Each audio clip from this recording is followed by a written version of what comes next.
नमस्कार छात्रों, मैं डॉक्टर हेमलता काटे, हिंदी विभाग, बाला साहेब देसाई कॉलेज पाटन। आज हम शिवाजी विश्वविद्यालय के अंतर्गत भाग 1 के अंतर्गत हिंदी विषय के लिए जो कहानियां रखी है उसमें से फणीश्वरनाथ रेणुलिखित कहानी पंचलाइट की कथावस्तु देख लेंगे।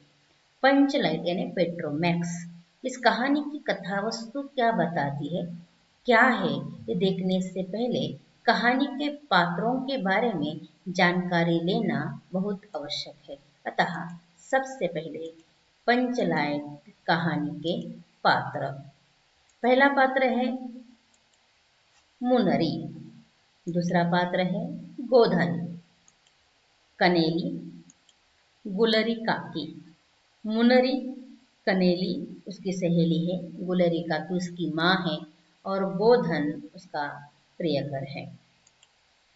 सरदार, महतो टोली के सरदार, छड़ीदार, दीवान। इस कहानी में मूलतः महतो टोली की प्रतिष्ठा की कहानी है और उनके जीवन के उत्साह की कहानी है। अतः महतो टोली के सारे पात्र हैं। गांव के कीर्तन मंडली का प्रमुख मुल्लगैन, ब्राह्मण टोली के प्रमुख फुटंगी झा, वहाँ एक दुकान है बनिया की, रुदाल साहब उनका नाम है। गांव का नौजवान है जो खबरें पहुंचाता है। गांव के बूढ़े बुजुर्ग बूढ़े हैं और सरदार की स्त्री है। इस प्रकार इस कहानी के सारे पात्र हैं। मूलतः महतो टोली की प्रतिष्ठा की यह कहानी है, वह किस प्रकार देख लेंगे। पंचलाइट कहानी की कथावस्तु। पंचलाइट का अर्थ है पेट्रोमैक्स। पेट्रोमैक्स यानी उजाला देने वाला दिया या बिजली बत्ती, उजाला देने वाली बिजली बत्ती। पंचलाइट कहानी फणीश्वरनाथ रेणु की ठुमरी कहानी संग्रह से ली है। ठुमरी, ध्यान में रखिए, पंचलाइट कहानी ठुमरी कहानी संग्रह से ली है। पंचलाइट पेट्रोमैक्स किस प्रकार दिखता है देख लीजिए। यह पंचलाइट ने पेट्रोमैक्स आपने देखा है, शादी ब्याह के बारात में रात के वक्त यह पेट्रोमैक्स बहुत ही महत्वपूर्ण होता है और वही पूरे अंधियारे को मिटाता है, यानी प्रकाश निर्माण करता है, यानी प्रकाश दिलाता है। ये पेट्रोमैक्स एक बिजली बत्ती का काम करता है। अतः इस पंचलाइट कहानी में बिरादरी की प्रतिष्ठा और उसके माध्यम से जीवन के उल्लास को चित्रित किया है। और ये बिरादरी है महतो टोली। गांव में अनेक बिरादरियां होती हैं, उसी प्रकार इनके इस गांव में भी अनेक बिरादरियां हैं। लगभग 8 पंचायतें हैं और 8 पंचायतों की अपनी अपनी सभा चिट्ठी है, यानी अलग अलग उनके नियम कायदे कानून होते हैं। और साथ साथ प्रत्येक पंचायत के पास पंचलाइट के साथ सतरी, सतरंजी, जाजम ऐसी चीजें भी होना प्रतिष्ठा की बात मानी जाती है। इसीलिए महतो टोली के पास पंचलाइट नहीं, इसीलिए वह पंचलाइट खरीदने के बारे में सोचते हैं। और वह पंचलाइट रामनवमी के दिन खरीदते भी हैं। वह कैसे खरीदते हैं?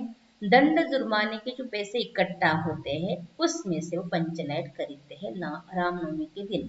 वह खरीदने के बाद उसमें से जो 10 रुपए बचते हैं उससे पूजा का वह साहित्य खरीदते हैं। कारण नई चीज लेकर आ रहे हैं इसलिए उसकी पूजा करके वह शुरुआत करेंगे, ऐसा वह सोचते हैं। अंग्रेज भी फूल जब बनवाते थे वो बलि देते थे, ऐसी बात वह कहते हैं। इस प्रकार है ना, पूजा करके उसकी शुरुआत करने के लिए पूजा पाठ का साहित्य को खरीद लेते हैं। और पंचलाइट लेकर सरदार, दीवान और छड़ीदार गांव की ओर निकल पड़े हैं। छड़ीदार ने पंचलाइट अपने सिर पर लिया है। बीच रास्ते में उन्हें ब्राह्मण टोली के फुटंगी झा मिलते हैं और फुटंगी झा उन्हें टोकते हैं, उनके यानी उनका हंसी मजाक करते हैं। वह कहते हैं कि कितने में खरीदा लालटेन। तो दीवान जी कहते देखो भाई, अपने ढिबरी को वो बिजली बत्ती कहेंगे और दूसरे के पेट्रोमैक्स को लालटेन कहेंगे, यानी ढिबरी यानी मिट्टी का दिया। इस प्रकार यह टोली की बातें और टोली के बीच की जो प्रतिष्ठा की बातें जाते जाते यहाँ स्पष्ट की है। गांव जब वह पंचलाइट लेकर गांव की ओर निकलते हैं, गांव में पहुंचते हैं तो महतो टोली के सारे लोग जमा हो जाते, सारे लोग इकट्ठा हो जाते हैं। और सरदार ने अपनी स्त्री को आदेश दिया कि पूजा की तैयारी करना शाम के वक्त पंचलाइट की पूजा की जाएगी। कीर्तन मंडली का मुलगेन अपने भगतियों को समझाता है कि आज रात पंचलाइट के प्रकाश में ही कीर्तन होगा। यानी पूरी और एक उत्साह है। औरतों की मंडलों की गुलरी काकी गाना गुनगुनाने लगती है। छोटे बच्चे बेवजह शोरगुल मचाने लगते हैं। यानी एक प्रकार से उत्साह उस वक्त गांव में पंचलाइट आने के कारण, और गांव में उस दिन केवल पंचलाइट की ही चर्चा होती है। सारी और पंचलाइट पंचलाइट ऐसी चर्चा होती है।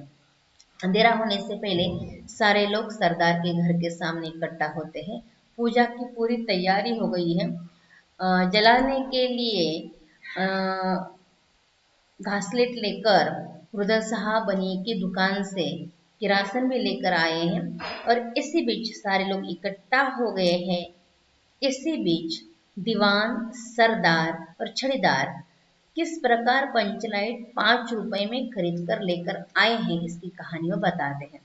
मूलतः पंचलाइट की कीमत 5 रुपए 5 कौड़ी बताई थी, लेकिन स्वयं सरदार खरीदने के लिए गए थे, इसीलिए उन्हें 5 रुपए में पंचलाइट मिलता है। और किस प्रकार बक्से में लेकर है, सारी कहानी वो लोगों को बताते हैं। और पूरी तैयारी हो गई है पंचलाइट जलाने की। लेकिन एक सवाल उस वक्त पैदा होता है, वह सवाल है पंचलाइट जलाएगा कौन? यानी पंचलाइट बालना कोई नहीं जानता। महतो टोली में पंचलाइट बालने की समस्या निर्माण होती है, और पंचायत के इज्जत का सवाल पैदा होता है। कारण ऐसा नहीं कि उस गांव में कोई पंचलाइट बांधना नहीं जानता। अनेक पंचायतें हैं, हर पंचायत के पास पेट्रोमैक्स है, हर कोई बांधना जानता है।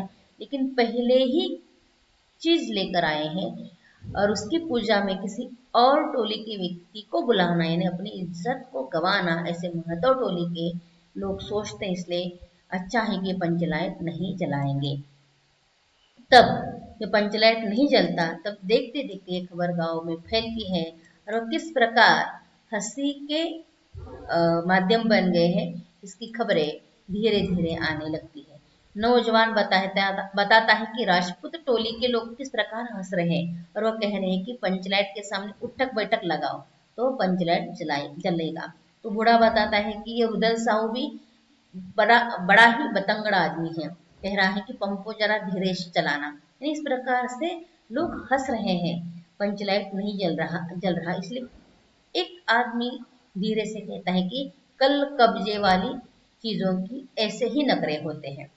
इस प्रकार इन्हें हंसी का कारण बनते हैं। पंचलाइट कोई जलाना नहीं जानता। पूरी तैयारी होगी, पूजा की तैयारी होगी, लेकिन पंचलाइट जलाना कोई नहीं जानता। इसीलिए सब हंस रहे हैं। तो सरदार दीवान सोचते हैं लोगों को हंसने का मौका मिला है, लोग हंसेंगे ही। ये सारी बातें हो रही है, मुनरी सब देख रही है, और मुनरी के मन में बार बार एक बात आ रही है कि ये बताए कि गोधन पंचलाइट जलाना जानता है। गोधन इनके ही टोली का है, दूसरे गांव का है, इनके गांव में आकर बसा हुआ है।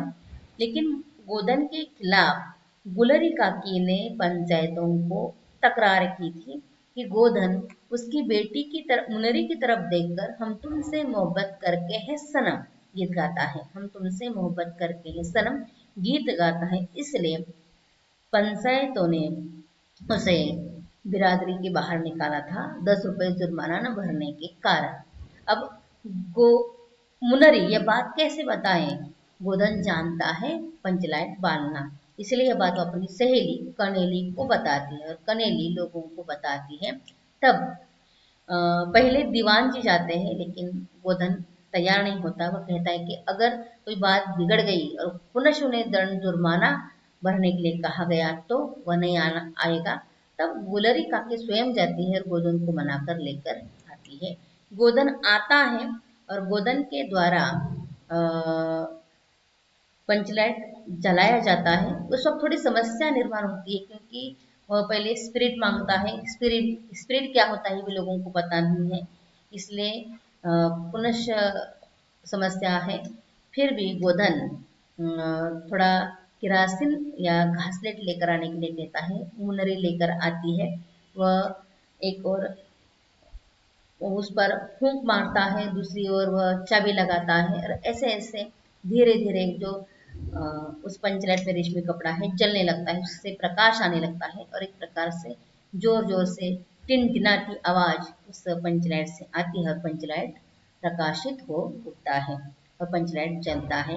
और पंचलाइट जलने के कारण सब लोग खुश होते हैं। कीर्तन मंडली के लोग हरे स्वामी जी की जय जयकार करते हैं, और जय जय जयकार की गूंज में सारा आसमान खिल उठता है। सारे लोग खुश होते हैं। जो लोग ही खुश नहीं होते तो पंचलाइट के प्रकाश में वहाँ का पेड़ पौधे का पश्चा पश्चा पुलकित हो उठता है, सारे खुश होते हैं। और महतो टोली के लोग गोधन को माफ करते हैं, उसे कहते हैं कि तुमने हमारी इज्जत बचाई, तुम्हें 7 खून माफ, तुम खूब गाओ, हम तुमसे मोहब्बत करके करके है सलाम, हम तुमसे मोहब्बत करके है सलाम। यानी गोधन को माफ किया जाता है। गुलरी काकी भी गोधन को माफ करती है, रात को उसे घर खाने के लिए बुलाती है। यानी पंचलाइट ने जिस प्रकार सारे आसमान तो प्रकाशित किया, सारा आसमान तो प्रकाशित हो उठा, पेड़ पौधे पश्चा पश्चा पुलकित पुलकित हो उठा, उसी प्रकार महतो टोली के लोग भी आनंद के साथ उत्साहित हो गए, उल्लासित हो गए, कारण उनकी प्रतिष्ठा बच गई थी। इस प्रकार एक और प्रतिष्ठा की बात गई है, और दूसरी ओर माफ कर आनंद मनाने की बात भी इस कहानी के माध्यम से चित्रित की है। इस प्रकार पंचलाइट कहानी की एक कथा वस्तु है, जिसमें महतो टोली की प्रतिष्ठा और जीवन उत्साह के साथ किस प्रकार जीना है, इसे चित्रित किया